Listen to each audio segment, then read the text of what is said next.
Good evening. Hi, I'm Rebecca Keegan from the LA Times. Thank you for coming to our envelope screening of Loving. We're delighted to have some of the folks behind the film here with us tonight. Won't you please help me welcome Jeff Nichols, the writer and director?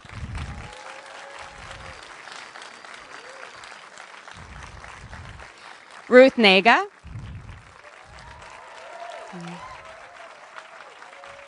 And Joel Edgerton.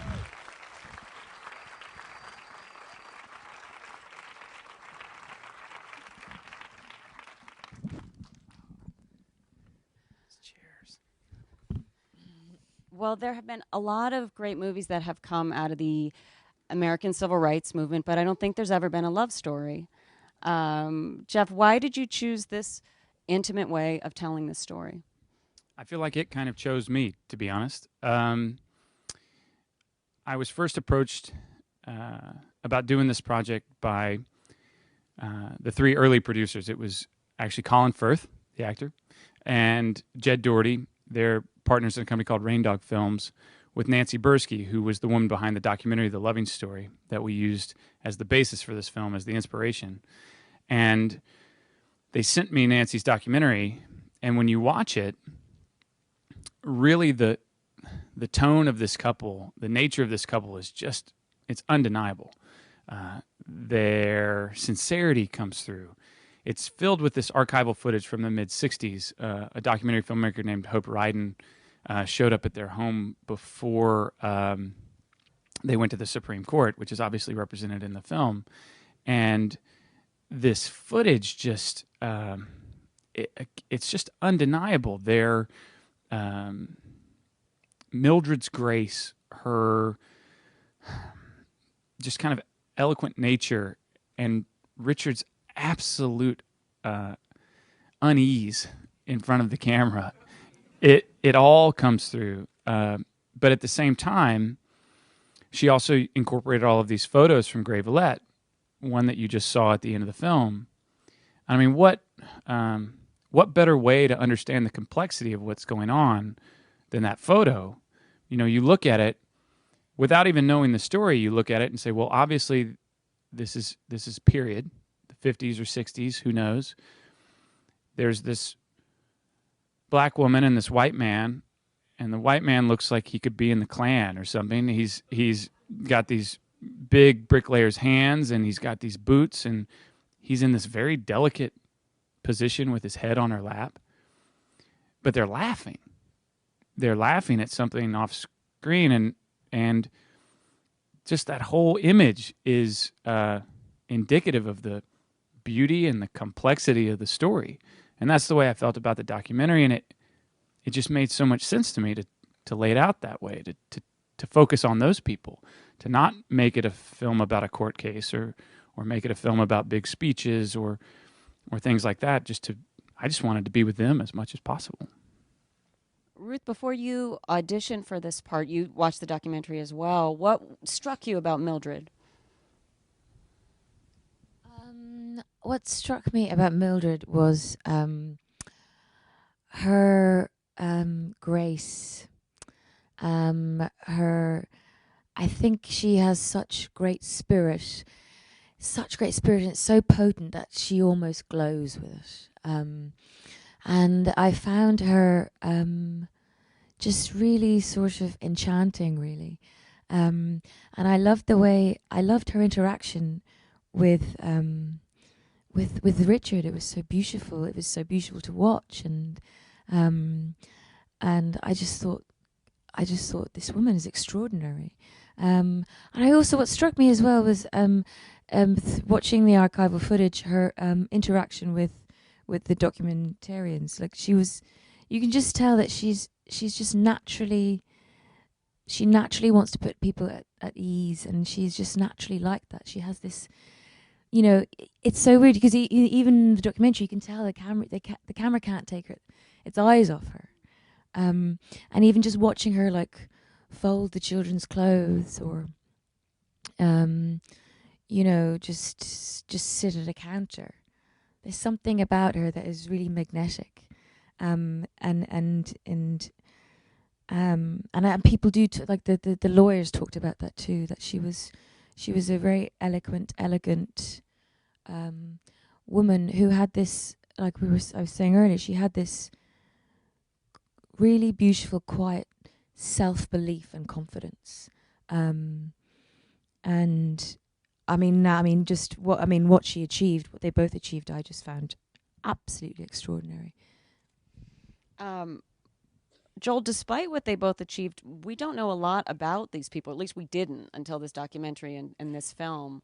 Why do you think, of all the stories that we've heard of the civil rights movement, theirs is not been widely told? I've thought a lot about that, actually. Because, as an Australian, I was like, well, surely everybody in America knows about this couple. Because I first heard about them when Jeff told me about the movie, his plans for the movie. And then when I realized most American people didn't know about their story, except for, mind you, people that just pop up like out of the blue. And usually they're the beautiful children who say, this is my mum and dad's story. And they know about this couple. What you want to educate people in any story, I think, are the kind of unconverted people, the people that, we know that the sympathetic people, the empathetic people to this story are going to come and watch and be interested because they have an affinity. I want people like me to come and see the story who are like people who have never experienced injustice, who are from other places, who can really kind of engage in this idea of what it's like to break down the ideas of judgment. But I suspect the short answer to that question is the reason people don't know about this story is because Richard and Mildred's story wasn't newsworthy. Like you see someone getting wailed on by a dozen policemen with batons, and that's newsworthy. You see riots in the street, that's newsworthy. You see somebody being assassinated, that's newsworthy. To think and lament on a 9-year period of slow oppression, it's not necessarily newsworthy, except for the final Supreme Court judgment, and even that is probably like the third or fourth story in the news that night. It's not the big event. And so there's no real puzzling as to why people don't know about Richard and Mildred. However, on a positive note, I think that Jeff's brought this movie into the world, that because of Nancy's documentary and Colin and Jed and everybody's interest in pushing this into a cinematic event, that Richard and Mildred's names will be in people's mouths, in their consciousness, and be part of that timeline of civil rights history, because it's no less significant than anything else when you really, really think about it. Yeah, absolutely. Jeff, what went into casting your leads? As the audience can now tell, they are not native Virginians, if you didn't already notice that. How did you find these? Yeah. Shocked. Oops. You lied to me. Well, the first person I cast was Ruth, and that's because we had an audition for it. I was out here prepping this film Midnight Special that Joel and I made, and my casting director, Francine Maisler, who's out here, who's amazing. She worked with us on Mud and Midnight Special. She set up a casting session for us, and Ruth was the first person she brought in. And, I unfortunately wasn't familiar with Ruth's work, and she just came in and really started just performing the scenes. We had about 4 or 5 scenes. And she was amazing. Everything that you saw here, she brought into that room. She had been studying that archival footage just like I had in the documentary, and she had the voice, she had the posture, she had the facial expressions. In fact, it wasn't until after we were done that I started to speak with her a little bit that I realized she had an Irish accent. And, the die was already cast. She was Mildred. In fact, when she left the room, I turned to Sarah Green, my producing partner, and Francine, and I just said, well, do we really have to see anyone else? Which we did, just be polite. But there was really no contest. And so that was quite easy. This was just this kind of angel that fell in our lap. And then there's Joel, who, going into Midnight Special, I didn't know Joel, and I really admired his work from Animal Kingdom and Warrior and everything else that he'd done. And, I just kind of wanted to make sure he was a good guy and that I liked him. And then something much different happened. I just kind of fell in love with the guy. And I felt like he had a physical resemblance to Richard, with a few modifications, teeth and other things. And I watched him very meticulously in that film, Midnight Special, break down a Texas accent. And I live in Austin, Texas now, and I was a fairly good judge, I think. And I was really impressed with the mechanics that he applied, which Ruth had obviously been doing, out of my purview. But I knew that I wanted Richard and Mildred on screen. That's who I'd written the parts for, because I'd watched the documentary, I'd heard them say these things, and then I wrote them in the script, and I wanted to see that on the screen. I didn't want to see some actor, doing this job. I wanted an embodiment of these people, and these were the two best people to do that. Ruth or Joel, I'm curious what the script looked like, because so much of what is communicated is gestures, is body language. It's not through the dialogue. So what did the pages look like when you saw them? White with black writing. Very hard to read. Look, it's. I'll say this because you read a lot of scripts and I always find it hard to. What's the best way of answering these questions in this short amount of time? A lot of movies are made in Hollywood, or a lot of movies are made that are like, the script is like, it's sort of like an arrow in the right direction, and we'll work out some of it as we go. It's very rare that everything's set down and you look at it and you go, okay, I don't want to deviate from that because I'll get lost. And that's what Jeff's screenplay for Midnight Special was like, albeit it was a conjuring of his imagination. If you asked him any question, he could answer it. It wasn't like you were met with a blank expression going, well, I don't know. Well, we don't need to know that. He knew every answer to every question.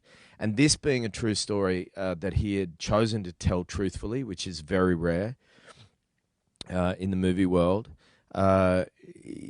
everything was set down just so. And I remember thinking he'd named the part of the car that I was picking up to clean. And that detail said something about the man I already knew, which was the guy who had stood by his computer or whatever he does in his room where he's writing, and he's thought about it. Right. Do you know Jeff? What does he do in that room? That he had imagined this more times than we could ever do ourselves. That we were well looked after in terms of detail, mindfulness, his direction, his creation of character, his creation of the dynamics between characters. There was no stone left unturned, is the short way of saying it. And that's what the screenplay looks like. Ruth, you guys shot on location in Virginia in some of the same places where these events took place. What was that like? Well, it was extraordinary, really, because, the courthouse that you see, that was the actual courthouse. The prison, that was the actual prison. For many reasons, I think that, when you see footage of things, you see history, it's very distant. I think to walk in their footsteps, to see the walls that they were contained in, the walls that they had to plead guilty in, it sort of brings it all so much closer, and makes everything so much more urgent and specific. And I really think that there's a potent energy in Virginia where we were filming, and actually it looks very similar to the contemporary footage. And I think it was very important for Jeff to film there, and it was super helpful for us. You know, we were treading in their footsteps, and you could feel that energy, and you could feel that it's just the reverence from everybody on cast and crew for this place because of this couple. And also, you know, the actual physicality of Virginia, the earth, was so important to Mildred, and thus important to our film because, you know, she grew up in she was a rural woman. She grew up in this place. Her family came from there. It's a very small community, sort of untouched by outside influences almost. And so to be expelled from that place, it was like severing a limb, or you know, for her it was like her oxygen.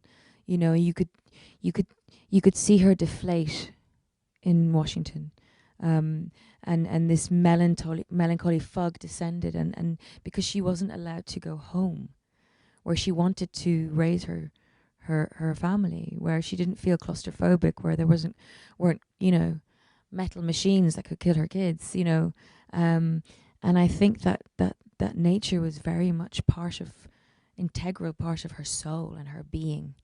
And so to film in this, because it's so beautiful, Virginia, it's so beautiful, and the lighting was beautiful. It really sort of contributed, I think, to sort of my construction of Mildred, because I grew up early part of my childhood in the countryside, and I understand that sort of that longing for a specific place, you know, because places have energy, they vibrate with energy, of course they do. One of the things that's interesting about this place, Jeff, is that on the long list of things I didn't know about American history is that there were integrated communities like this in the 50s in Virginia where a couple could have gotten together. I mean, how much did you want to show that particular place? Well, very much. And you know, I don't think there were many places like Central Point. I do think it was a bit of a bubble in the Jim Crow South for sure, but it did exist. It's very telling. There are only a few roads in Central Point. To call it a town is being generous.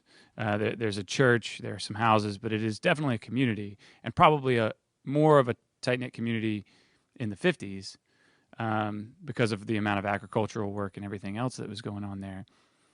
But the one road that runs through the middle of it is Passing Road, which is a term for people that were of mixed race that could pass as white. And you would move away from home and go to another city, and you would become white. And the racial mingling that had been happening in Central Point was pretty dynamic. It was pretty complex between the white community, the black community, and the Native American community. So you had a very interesting mix of faces and colors and people going on. But the reason why it's so important to the story is because I do believe this, and others can argue with me, but I do believe that they genuinely fell in love first. I do not think the act of their marriage was an act of defiance or a symbol for something. I think they genuinely fell in love with one another. And that's important. It's important because everything that's set into motion throughout the rest of their story is sincere. It's true. It is not a reaction to something. It's just who they were. And the problem that people had with Richard and Mildred is that they existed. Is that they dared to exist together. And Central Point, I think, allowed for that existence. I mean, it's very telling that Richard's father worked for a black man in the timber industry. Think about the psychological impact that has on a young boy in the 1940s and 50s. Things like that are a big deal. The fact that you know, Richard was friends with these men who were actually relatives of Mildred's that, you know, rebuilt these cars, and they just, I genuinely don't think he thought there was anything wrong with it. And I also think because they were from such a small place, that he didn't think they were important enough for anybody to bother with them, which says a lot about his own opinion of himself, probably. But what we tried to do in the execution of the film, if you look at even just the skin tones that surround them in Central Point versus when they get to DC, those were all very conscious decisions.